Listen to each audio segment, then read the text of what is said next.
was 90 miles away. He was 90 miles away. Hi, I'm Ben Brown with MoreThanGuitar.com, and in this video lesson, how to play Key West Address by James Slater. Let's start with the chords. You're going to start off on a C. First finger goes on the second string first fret. Middle finger plays the fourth string second fret, and your ring finger reaches over and plays the fifth string on the third fret. Play 5 strings. Now there's a bunch of ways you can play the F chord. I want to show you 2 easy ones that work well with the song, since most of what you're going to be playing is C and F, C. Okay, so the first and the easiest way I'm going to show you is you just move these 2 fingers over one string. Lay your first finger down, so it's playing both the first and second strings on the first fret.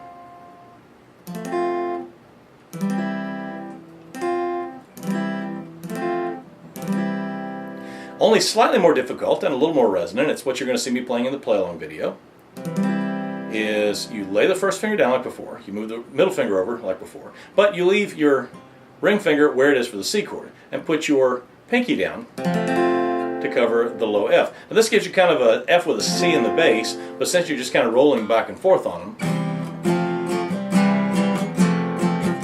it still sounds pretty good. Now the third way to play an F, and it's the most difficult, but it sounds the best, is to put your finger all the way across the first fret. Now you might find that a little difficult if you've never played bar chords. A good exercise is to start all the way up on the 9th fret, push down, and don't cheat and use your other fingers. Push down with your first finger, thumb is directly behind it on the back of the neck, like that, and squeeze them together until you, and you might have to shift your finger around if one of your knuckle creases is on the string, it won't play very well. So you shift it around a little bit until you get all 6 of them playing.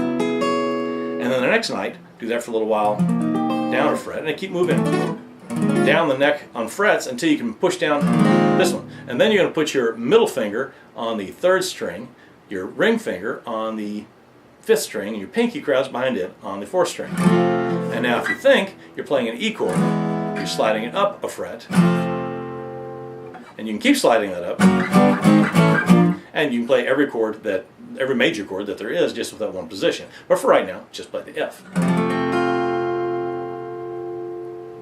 A minor, first finger goes on the 2nd string first fret. Middle finger plays the 4th string 2nd fret, and your ring finger crowds behind it and plays the 3rd string 2nd fret. Play 5 strings. And then F, this is where I use the bar, and G. For the G, you're going to let your first finger hang. Your middle finger plays the 5th string 2nd fret. Your ring finger plays the 6th string 3rd fret. And your pinky plays the 1st string on the 3rd fret. Yeah. And that makes it easier to get back to the C. Skip on down to the bridge. Everybody shares the sunshine. You have a B flat chord. Now this isn't as hard as the F, because all your first finger has to play is that 5th string on the 1st fret, the B flat. And make sure you don't play the E, because that sounds bad. Yeah. So if you want to, you can kind of touch it with your fingertip and mute it in case you hit it on accident. And then your middle finger hangs, and your ring finger is going to push down the 4th, 3rd, and 2nd strings all on the 3rd fret. I've seen people play with these 3 fingers, but that's quite a stretch for your first finger. Try it with this. D minor chord, real easy. Your first finger goes on the 1st string, 1st fret. Middle finger goes on the 3rd string, 2nd fret. And your ring finger plays the 2nd string, 3rd fret. Play 4 strings. Now for the fun part, the montuno. Back to the A minor. C7 is just a C chord with your middle finger on the 3rd string, 3rd fret. F chord, this is where I use the bar again. And the E chord I just showed you. Now usually what I'll do is I'll shift from the F, especially if you're playing this F. It's easier to put your first finger on the 3rd string 1st fret, middle finger on the 5th string 2nd fret, and your ring finger on the 4th string 2nd fret. Play all 6 strings. Now I like to throw in an E7. Again, it's with your pinky, and you're going to put your pinky on the 2nd string 3rd fret. And this is why I do that.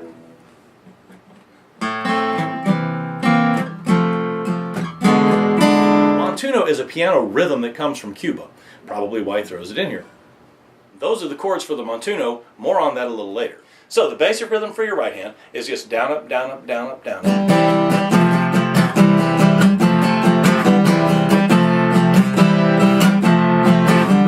that's most of the song, just C, F, C. Now, while I'm just playing it straight up and down, it's a straight rhythm, the syncopation comes in on the F chord. 1 and 2 and 3 and 4 and 1 and 2 and 3 and 4 and. So you're going to play the C right on the downbeat, but the F changes on the and of 2.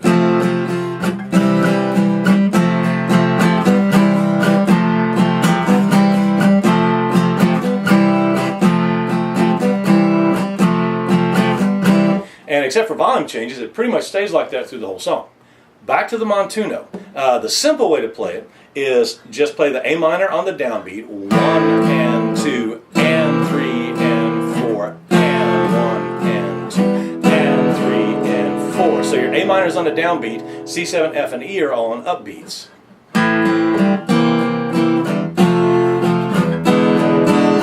And notice I throw in that little, that's where I throw in the E7 on the second beat of the E on the fourth beat of the measure. I can play it.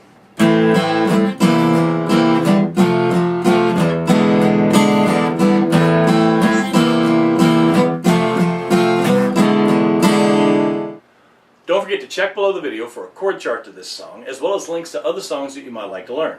Below that, there's a big gray area, and as we know, gray areas are for questions. If you have any questions, please leave them in the comment box below. I'm Ben Brown with MoreThanGuitar.com, and this has been How to Play Key West Address by James Slater. Thank you for watching.